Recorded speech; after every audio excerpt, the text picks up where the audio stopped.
नमस्कार, आप देख रहे हैं आरएडी न्यूज़। मैं हूं योगेश चक्रवर्ती। आज बाबा साहब भीमराव अंबेडकर की जयंती है और इस खास मौके पर प्रेरणा कोचिंग संस्थान में एक खास आयोजन किया गया है और इसमें बड़ी संख्या में स्टूडेंट्स के अलावा समाज के विभिन्न क्षेत्रों के लोग हिस्सा ले रहे हैं। हमारे साथ प्रेरणा कोचिंग संस्थान के दो टीचर हैं। हम इनसे बात करते हैं और जानते हैं कि ये बाबा साहब अम्बेडकर को लेकर क्या सोचते हैं। सर, आपका नाम? चंद्र प्रकाश। जी जी जी। आप बाबा साहब अम्बेडकर के बारे में क्या कहना चाहेंगे? जी, उन्होंने समाज को एक दिशा दिया और समाज को आज भी उस पर चलने की ज़रूरत है ताकि जो सामाजिक समरसता है वो बरकरार रहे, समाज आगे बढ़े, विश्व शांति की ओर बढ़े, जो बाबा का संदेश था। जी जी जी। बाबा साहब अम्बेडकर मतलब आज भी आपको लगता है एज ए टीचर की प्रासंगिक हैं, लोगों के बीच में उनकी जो है उनके कामों की, उनके द्वारा लिखे गए संविधान के अलावा अन्य कामों की जो है प्रासंगिकता बढ़ गई है? बिल्कुल, उन्होंने हर क्षेत्र में काम किया। जैसे हम लोग जानते हैं मुख्यतः उनको कि समाज जानता है, संविधान सभा के ड्राफ्टिंग कमेटी के चेयरमैन थे। लेकिन इसके अलावा उनके ढेर सारे काम हैं, शिक्षा को लेके, श्रम को लेके, बहुत सारा काम है जो दिशा देता है समाज को। इसके अलावा जैसे जो उनकी सोच थी, जिसकी बार-बार मैं ज़िक्र कर रहा हूँ जिसका, कि जो उनकी सोच थी उस सोच को आगे ले जाने की ज़रूरत है ताकि सामाजिक वैमनस्यता की जो स्थिति है उसको नियंत्रित किया जा सके, लोगों का नैतिक उत्थान हो और समाज शांति की ओर बढ़े। जी जी जी। सर, आपका नाम? डॉक्टर रविकांत निराला। जी जी जी। डॉक्टर रविकांत निराला सर, क्या पढ़ाते हैं सर आप? मैं साइंस टेक और इकोनॉमिक्स। जी जी। सर, आज आप लोग बाबा साहब भीमराव अम्बेडकर की जयंती मना रहे हैं। क्या कहना चाहेंगे आप उनके बारे में? बाबा साहेब अम्बेडकर, जिनको आज महामानव के रूप में जाने जाते हैं और दुनिया का सबसे बड़ा फिलोसफर, पॉलिटिकल थिंकर, नॉलेज गेदरर, संत, क्या क्या उपाधि इनको दे सकते हैं। जितना उपाधि दीजिए उतना कम है। इनका एजुकेशन उस समय के बैकग्राउंड में कोलंबिया यूनिवर्सिटी से एमए और बीए ग्रेजुएशन करके गए और लंदन स्कूल ऑफ इकोनॉमिक्स से एमएससी और डीएससी किए। डीएससी करने वाले उस समय इंडियन के छात्र में एक थे और जिन्होंने कई फिलॉसफी दिए। पॉलिटिक्स में नेता तो काफ़ी होते हैं, लीडर्स काफ़ी होते हैं या थिंकर्स भी काफ़ी हैं, लेकिन दोनों अलग अलग हैं। लेकिन पॉलिटिकल थिंकर्स भीमराव अंबेडकर ही हैं।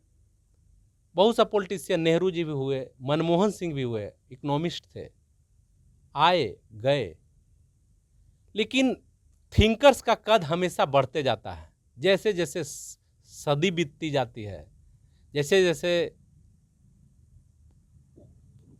ईस्वी बढ़ते जाती है, थिंकर्स का स्टेचर बढ़ते जाता है। आज अंबेडकर जी का ये स्थिति है कि 195 देशों में इनके पॉलिटिकल थिंकिंग को और इनके जो स्ट्रगल है उसको पढ़ाया जाता है और कई जगह इनका नेशनल डे के रूप में इनको मनाया जाता है। आज 14 अप्रैल है। 14 अप्रैल 1991 को इनका बर्थ हुआ था और वो एजुकेशन से जुड़े हुए हैं। वो बताते हैं कि ह्यूमैनिटी का मेन एम क्या है। वैसे तो सभी एनिमल्स का मेन एम रिप्रोडक्शन है।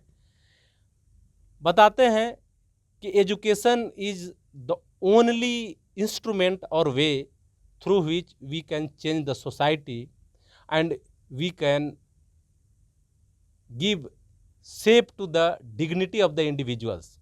So cultivation of mind should be only aim of the human being rather than gather wealth, gather property and make power for their own existence. So existence of human being is the existence of education and nourishment of the education to the society. और उन्होंने बोला कि शिक्षा एक ऐसी शेरनी की दूध है जो पिएगा वो दहाड़ेगा। वो एजुकेशन पर जोर देते हैं और बताते हैं कि अगर मेरे पास वेल्थ आया तो आमतौर पर लोग घर बनाते हैं, गाड़ी खरीदते हैं और कई तरह के चीज़ों में लगाते हैं। बताते हैं कि मुझे जब वेल्थ आएगा, संपत्ति आएगी, पैसा मुझे मिलेगा तो मैं 100 और 1000 अम्बेडकर पैदा करना चाहूँगा और वो अम्बेडकर 1000 अम्बेडकर को पैदा करेगा। एक अम्बेडकर जब भारत का कॉन्स्टिट्यूशन लिख करके जो अनटचेबिलिटी है, वीमेन एट्रोसिटीज़ है और लैगार्ड सेक्शन ऑफ सोसाइटी का जो रिड्रेसल है, इस रूप में करके संविधान में दर्ज करा करके ये एक शेप देने का कोशिश की है। अगर 1000 अम्बेडकर पैदा होगा तो इंडिया की इकोनॉमी यूएसए और चाइना की इकोनॉमी, इंडिया का डेवलपमेंट यूएसए और चाइना से डेवलपमेंट और वर्ल्ड में जो इसको सोने की चिड़िया कही जाती थी वो इस्टेब्लिश हो सकेगा। आपने कहा सर कि जो विचारक होते हैं, पॉलिटिशियन होते हैं, आते हैं और चले जाते हैं, लेकिन बाबा साहब जो है किसी एक विधा में उन्हें महारत नहीं हासिल थी, वो कई विधा में उन्हें महारत हासिल थी। और मतलब समाज को संविधान तो उन्होंने लिखा ही, इसके अलावा इकोनॉमिक्स और दूसरे साइंस पे भी उनकी बहुत ज़बरदस्त पकड़ थी। तो ये आप मतलब समझ रहे हैं कि जो लोग आज जिस तरह से बाबा साहब जन जन में और यूं कहें कि हर संस्थानों में पूजे जा रहे हैं एक तरह से, तो ये बस यही वजह है इसकी। बाबा साहब बताते हैं कि only making a statue of the Ambedkar and worship of Ambedkar is not the goal of the human being or the Indians. The philosophy and vision should be nourished and incorporated in the thought and concept of the peoples. The discrimination, caste-based discrimination, religion-based discrimination, different types of ism should be dismantled. और उन्होंने इसके लिए inhalation of the cast, इन्होंने 96 books लिखे। हम तो इनको सुकरात से भी ऊपर का थॉट और थिंकर्स मानते हैं, थॉट देने वाले थिंकर्स मानते हैं। सुकरात ने फिलॉसफी दी, कार्ल मार्क्स ने फिलॉसफी, मटेरियल डायलेक्टिज्म की जो फिलॉसफी दिए थे, तो इन्होंने तो फिलॉसफी नहीं बल्कि एक्सक्यूट भी करने की कोशिश किए और ये राइटर ताउम्र रह गए। आपको मालूम होगा कि 14 अप्रैल 1891 को इनका बर्थ हुआ और 1956 को 6 दिसंबर का डेथ होता है। लेकिन डेथ के बेड पे अगर इनका देखेंगे तो बुद्धा और धम्म ये लिखते हुए पाए गए। यानी कहने का मतलब ये सिर्फ पॉलिटिक्स नहीं बल्कि थॉट को एक्सक्यूट किए। सुकरात हुए, प्लेटो हुए और प्लेटो का शिष्य अरस्तु हुए जो फिलोसफर थिंकर थे, और उनका जो डिसेंडेंट मतलब पॉलिटिकल डिसेंडेंट्स अलेक्जेंडर हुए।